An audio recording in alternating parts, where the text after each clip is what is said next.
लोकसभेच्या पहिल्या टप्प्यातल्या 102 जागांसाठीचा प्रचार काल संपला।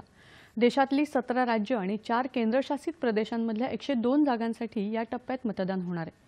मतदानासाठी प्रशासन आणि निवडणूक यंत्रणा सज्ज झाली आहे। पंतप्रधान नरेंद्र मोदी तसंच काँग्रेसच्या सरचिटणीस प्रियंका गांधींसह सर्वच राजकीय पक्षांनी शेवटच्या दिवशीही मोठ्या धडाक्याने प्रचार केला। सर्वच उमेदवार आता मतदारांच्या घरोघरी जाऊन त्यांना मत देण्यासाठी आवाहन करतील।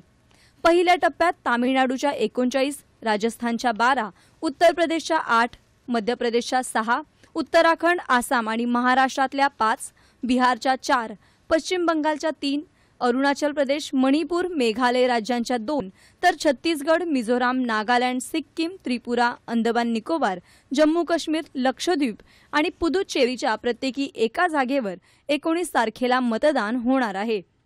या पहिल्या टप्प्यातल्या 102 जागांसाठी देशभरातले 1625 उमेदवार निवडणूक लढवणार आहेत।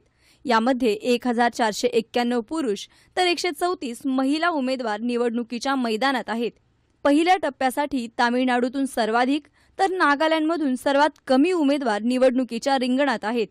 तामिळनाडूच्या 39 मतदारसंघात 76 महिला उमेदवारांसह 950 उमेदवार आहेत, तर नागालँडच्या एका जागेसाठी केवळ 3 उमेदवार निवडणुकीच्या रिंगणात उतरले आहेत। पहिल्या टप्प्यात अनेक केंद्रीय मंत्री तसंच माजी मुख्यमंत्री निवडणुकीसाठी उतरले आहेत। नागपूरमधून नितीन गडकरी, अलवरमधून भूपेंद्र यादव, अरुणाचल प्रदेशच्या पश्चिम इथून किरण रिजिजू, डिब्रुगड इथून आसामचे माजी मुख्यमंत्री सर्बानंद सोनोवाल, बिहारच्या गया इथून चितन राम मांझी यांचा समावेश आहे।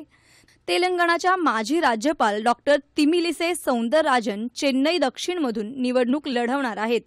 त्याशिवाय भाजपाचे उमेदवार के अण्णामलाई, डीएमके उमेदवार कनिमोझी तसंच मध्य प्रदेशचे माजी मुख्यमंत्री कमलनाथ यांचा मुलगा नकुलनाथ असे अनेक दिग्गज नेते या निवडणुकीच्या रिंगणात उतरतील। पहिल्यांदाच देशात सार्वत्रिक निवडणुका 7 टप्प्यात होत असून शेवटच्या टप्प्यातलं मतदान 1 जूनला असेल, तर निवडणुकीचा निकाल 4 जूनला लागेल।